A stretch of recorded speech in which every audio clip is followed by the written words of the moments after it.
Sister Wives Janelle Brown calls bullsh asterisk to on Kody's Amnesia. Sister Wives star Janelle Brown isn't going to sit by and watch like she has for many years. During season 19, she is standing up for herself and setting the record straight. She is calling Kody Brown out on his bullsh asterisk to amnesia. Mary, Janelle, and Cristin Brown have caught on. On the latest episode of Sister Wives, Kody Brown's story doesn't line up. While Mary, Janelle, Cristin, Kody, and Robin Brown reflect on their previous years of plural marriage, something doesn't sound right. In line of Mary leaving Flagstaff, she asked her sister, Rebecca Diltz, and brother-in-law, Nathan Diltz, to come over and assist with the move. Since she was relocating to Patoan to her B&B, she wasn't going to need all of her things. As a gift, she offered some of her furniture to them before she parted ways. While discussions were awkward with Kody and Mary attempting to interact, their friends and in-laws were polite about the conversations. Kody entered the scene with his defenses up because his last fight with Cristin Brown Woolley was during her move to Utah. During the discussion, Kody Brown admits that Janelle Brown is not interested in a relationship. While Cristin chose to leave Kody, Mary's sister points out that Kody wasn't interested in pursuing them anymore. However, he shifts the focus to his past error in judgment. He says, "I'm guilty of marrying people I wasn't in love with." But Mary is trying to face the music. Admittedly, she says, "I know that I put everything that I could into it and I would still put into it. But I also know that it's not something that is comfortable for him or right for him or good for him, and that's not fair to either of us." Janelle Brown calls bullsh asterisk on Kody's amnesia. During Mary Brown's recollection of when things fell apart for her and Kody, she says he always sees it differently. Mary mentions it is hard to pinpoint the true defining moment that started the downslide. Admittedly, she isn't going to continue conversation with him while he is riled up. But Kody said they were dysfunctional from the beginning. Furthermore, Janelle Brown discusses that Kody Brown's memory isn't very good. She calls him out on his bullsh asterisk, saying, "I just think that he has amnesia when it comes to the past because you just can't keep up that kind of pretense for 20 years. Seemingly, his story shifts depending on the day. Then, she adds, "I know what happened. He can say whatever he wants." Undoubtedly, Janelle is sick of deflecting her ex-husband's lies. She adds, "It's fine because I just don't care anymore." Even Robin Brown says that Kody has a murder face that she has to remind him to put away. Likewise, Mary Brown may have an amicable relationship with Kody during the move, but she recognizes that he is spouting misinformation. She says, "This is Kody's current theme, and that is that he never loved me or Janelle or Cristin." Furthermore, she adds, "It's getting to the point that it's annoying." At this time, she just wants him to come clean. Gosh, Kody, just man up and be honest. Cristin and Janelle Brown show some compassion for the unusual circumstances. Undeniably, Janelle and Cristin Brown have talked about how hard losing 3 wives so quickly has been a big ego jab for Kody Brown. Notably, he's spewed ridicule about staying in his marriages out of duty and not love. But now, he has also admitted that his final wife, Robin Brown, has complaints about the marriage. Kody says he and Robin are having our own struggle. Although he is trying to move on, he still spouts criticism without much thought. Kody spoke about Cristin Brown before her marriage to David Woolley with a strange sense of congratulations. He said, "I'm offended for her on the idea that she would be stuck with me for eternity when her soulmate was out there to be found." Unmistakably, he is having an internal war with himself. About his former wives, he added, "I don't always know what to believe.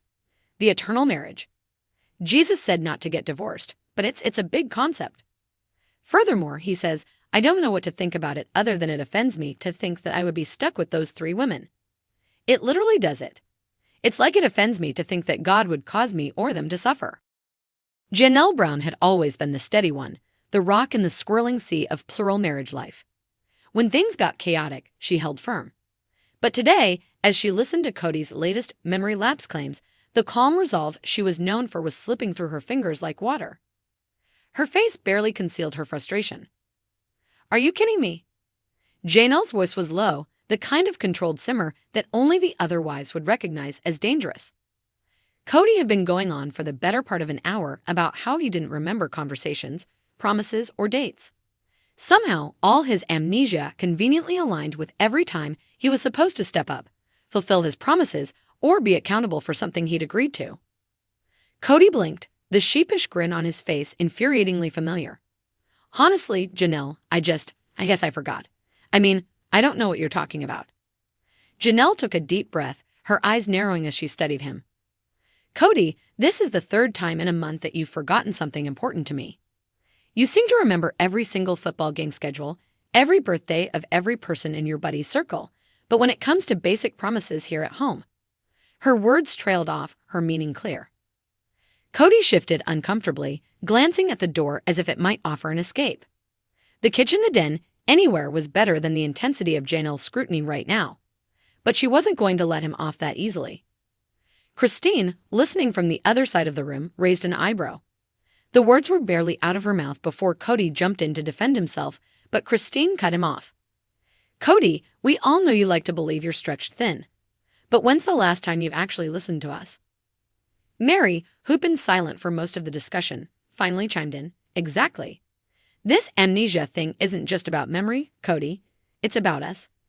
You conveniently forget what's important to us, and somehow you remember the things you want to remember. It was a brutal statement, but everyone in the room knew it was the truth. Kody's selective memory was becoming a running joke, though nobody was laughing anymore.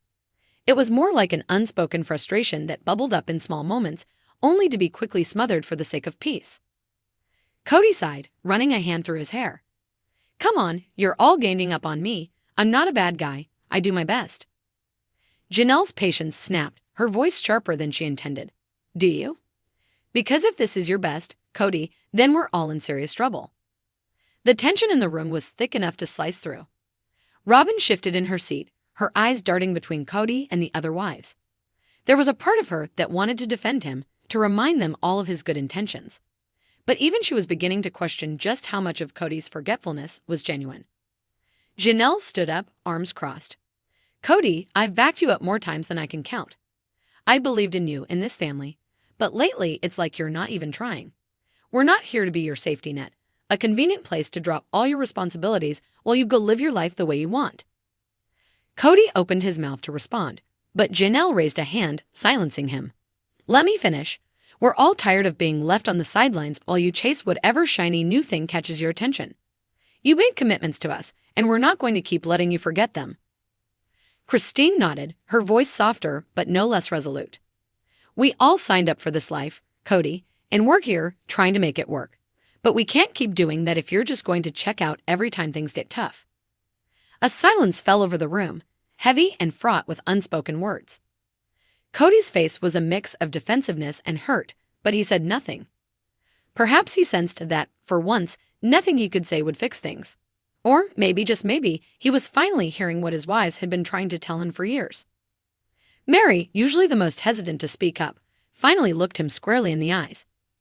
Kody, we're not asking for miracles. We're asking for you to be present, to remember what we say, to value what we want. You've been saying you don't remember for so long that we're starting to wonder if you ever even tried. Kody swallowed, his Adam's apple bobbing as he struggled to find a response. But the words he might have spoken seemed to evaporate in the face of their united frustration. For once, he looked like he might actually understand the depth of their disappointment. I never meant to make you feel this way, he finally said, his voice barely above a whisper.